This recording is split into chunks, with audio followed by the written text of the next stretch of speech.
जय श्री राम जी, जय श्री राम।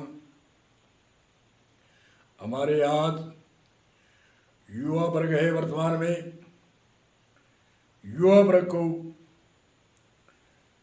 सावधान रहना चाहिए। आज जो वर्तमान में युवा वर्ग है, आज नशे से ग्रसित कई परसेंटों में युवा वर्ग है। उनको आज युवा वर्ग कम से कम 70-80% अच्छे युवा वर्ग है। उनको सावधान रह करके अपने युवा वर्ग के मित्रों को नशे से ग्रसित नशे में की लत नहीं होने दे। ऐसा एक आदमी को अगर जो अच्छी जीविका और अच्छा ज्ञान दोगे तो उनका पुण्य, जो शिक्षा दीक्षा का पुण्य है, पुण्य कहते हैं कौन पुण्य अधिक है, अधिक पुण्य समय के अनुसार अनेक पुण्य अच्छे ही होते हैं। धर्म कोई कहते हैं कौन सा धर्म अच्छा है, कौन सा पुण्य अच्छा है, समय के अनुसार जो भूखा है उनको कहते कम्बल लो। कम्बल का वो क्या करे, प्यासे को जल चाहिए, भूखे को भोजन चाहिए, शीत लहर में वस्त्र चाहिए, कम्बल चाहिए। तो कन्यादान, गोदान, विद्यादान आदि अनेक तरह के दान और अनेक तरह के धर्म मानते हैं।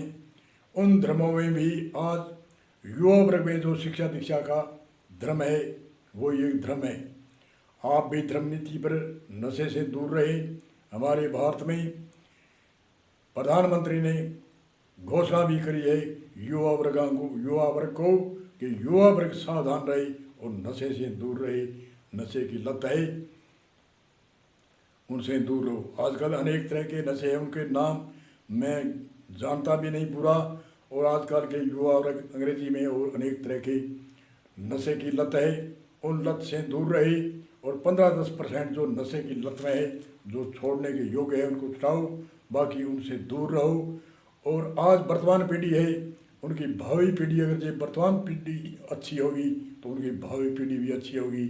और भावी पीढ़ी अच्छी होगी तो हमारे देश का विकास, राष्ट्र का विकास, समाज का विकास, परिवार का विकास आगे से आगे होता रहेगा। और अगर जो लापरवाही करेंगे, कई कहते हैं हमारा क्या लेते हैं, वो करता है, वो जाने, वो उसका काम जाने। अरे आप एक आदमी को, एक युवा वर्ग को, आपके मित्र को अच्छी शिक्षा दे दोगे तो आपका पुण्य की कोई सीमा नहीं। संत कहते हैं, विद्वान ऋषि मुनि कहते हैं, एक अज्ञानी को ज्ञान दो, सारी पृथ्वी का दान दो। एक अज्ञानी को संत विद्वान ज्ञान देता है, बार बार जन्म और मृत्यु से छुटकारा कराता है, उनकी एक पृथ्वी के समान दान मानते हैं। संत ऋषि मुनि कहते हैं एक अज्ञानी को ज्ञान दो और सारी पृथ्वी का दान दो। और एक संत ने तो ऐसा कहा है कि 13 बढ़िया दान पृथ्वी करे, इतना महत्व है एक मनुष्य को। अगर जो आत्म ज्ञान, तत्व ज्ञान, बार बार जन्म मृत्यु से छुटकारा करा दे, उन ऋषि मुनि का इतना पुण्य बढ़ता है कि 13 बार पृथ्वी का दान दे, इतना महत्व होता है। तो एक युवा वर्ग, एक अपने को दोस्त को भी नशे से छुटाओगे तो इतना पुण्य है। और आज वर्तमान पीढ़ी को सावधान होने की जरूरत है। खान पान की ध्यान रखना, दिनचर्या की ध्यान रखना। जो भी हमारे आयुर्वेदिक विद्वान ऋषि मुनियों ने खोज करी है उनका पालन करना, उनके अनुकूल रहना। दिनचर्या सुबह से लेकर के शाम तक, सुबह से हमें क्या करना है, योजना होनी चाहिए। लापरवाही में कोई कार्य नहीं होना चाहिए। शाम को योजना होती है, हम अमुक अमुक काम करेंगे, अमुक अमुक सुबह उठेंगे, परमात्मा का ध्यान, स्नान आदि करके और भोजन पान, हम पेट के लिए भागते हैं और पेट के अंदर हम अच्छा पदार्थ नहीं खाते, अच्छी वस्तु नहीं खाते। समय पर जो भोजन करना चाहिए उस समय भोजन नहीं करते। जल पीना चाहिए, वो जल नहीं पीते। तो जल, हमारे शरीर के अंदर 70% जल की पूर्ति रहनी चाहिए। सुबह उठते ही 3 गिलास जल, गुनगुना जल, गर्म जल, और जल्दी भोजन करना और चबा चबा कर भोजन करना।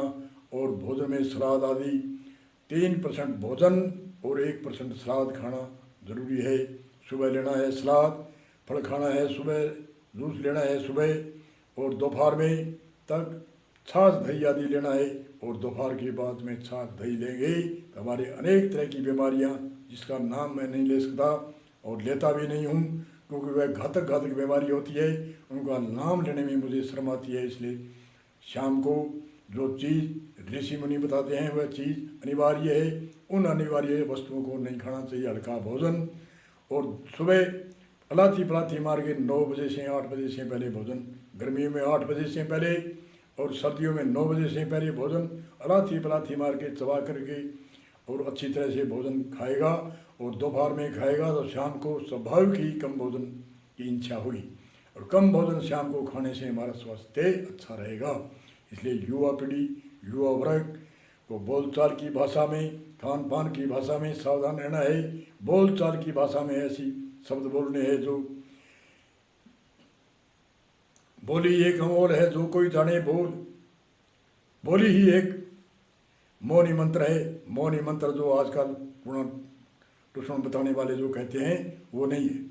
अच्छे मिठास से बोलोगे तो एक मिठास ही बोली है, वही मोहिनी मंत्र है। रामायण में यही कहा है और ऋषि मुनियों ने यही कहा है, सत्य और मिठास यही मोहिनी मंत्र है। और कोई मोहिनी मंत्र जप करके इतने इतने जप कर दे, मोहिनी मंत्र मुझसे कोई प्रभावित होगा, आकर्षित होगा नहीं होगा। आप अड़ब बोलोगे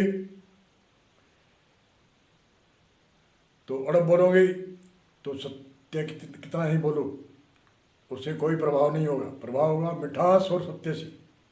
इसलिए मिठास और सत्य बोलना सीखो युवा पीढ़ी, युवा वर्ग। और जो अपने युवा वर्ग है, अपने पुत्र व पुत्रियों को सक्षम बनाएंगे तो जो हमारे ऋषि मुनियों ने बताते हैं वह 16 संस्कार जन्म से माता के गर्भ से लेकर के संस्कार, जो ऋषि मुनियों ने 16 संस्कार बताए हैं, माता के 3 महीना के बाद में बच्चे के प्रभाव पड़ता है। गर्भ में माता सात्विक भाव से रहेगी, बच्चा सात्विक भाव वाला होगा।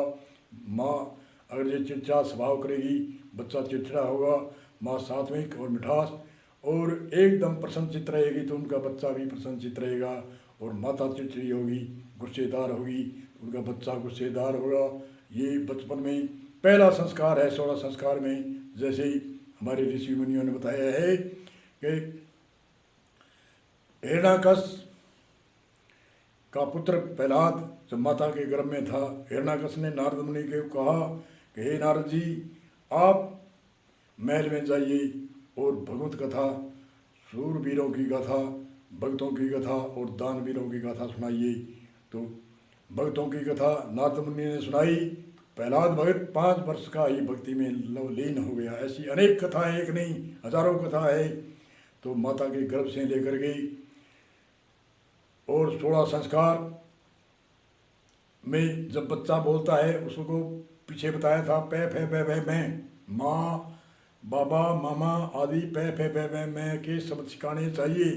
आजकल जो टाटा पापा जो अंग्रेजी शब्द है उनको सिखाने से इतना हमारे ऋषि मुनियों ने बड़ी शोध करी है। दोनों होठ भिड़ने से सुंदर आवाज़ होती है, सुंदर उसकी विद्या होती है। वह सूरवीर होता है, दानवीर होता है, ज्ञानवीर होता है।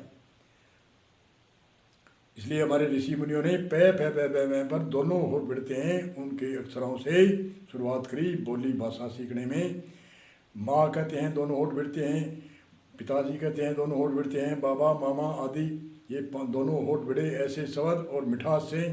और जितना भी बच्चे को अंदर से प्रेम और ऊपर से थोड़ा भय बोलने लगे, उस समय 5 साल से पहले बच्चे को कोई भय नहीं दिखाना चाहिए, मार पिटाई नहीं करनी चाहिए और बच्चे को बार बार ताड़ना नहीं चाहिए। जो झिड़कते हैं, जो डांट साट मारते हैं, जितना भी समझा कर समझाए। और ताड़ना तो करे तो एक ताड़ना है, बस ताड़ना की थोड़ी सी चनपटी मारे मामूली सी, और बस ज़्यादा जो ताड़ने के जो शब्द बोलते हैं, ऐसे कर दूंगा, मैं खा जाऊंगा, मैं तेने बांट दूंगा, मैं तेने मार दूंगा, जिया मार दूंगा, ऐसे ऐसे कई माता पिता की हुई माता होती है वो बोलती है। ऐसे शब्द नहीं बोलने चाहिए। ऐसे शब्दों से बच्चे के बहुत प्रभाव पड़ते हैं।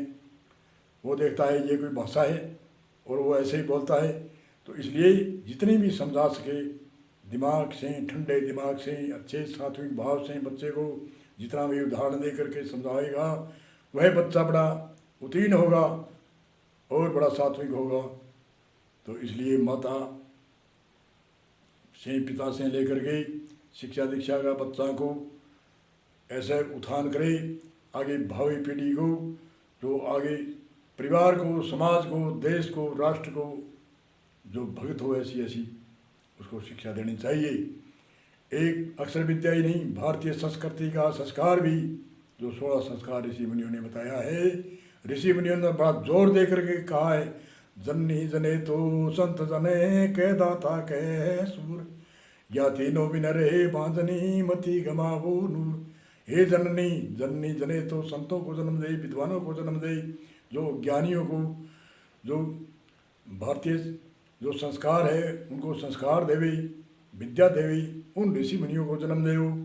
जननी जने तो संत जने के दाता का दातारा को जन्म दे, जो दातार रंती देव जैसा, जो हरिश्चंद्र जैसा, जो नरसिंह मोहिता जैसा आदि आदि अनेक दानवीर हुए, ऐसे दानवीरों को जन्म दे, या सूरवीरों को जन्म दे जो देश के लिए, राष्ट्र के लिए अपनी कुर्बानी और अपना निछावर कर दे, ऐसे सूरवीरों को जन्म दे। जननी जने तो संत जने के दाता के सूर, या तीनों बिन रहे बांधनी मति गमावो नूर। या तीनों बिन बांधनी रहना ही अच्छा है, ऐसे संतों ने संबोधन और चेतावनी दी है।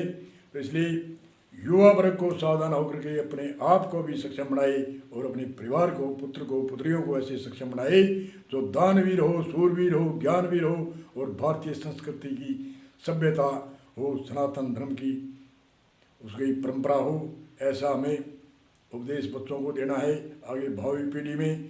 इसलिए इसी सूत्र के साथ में हम विराम देते हैं। बोलो जय श्री राम।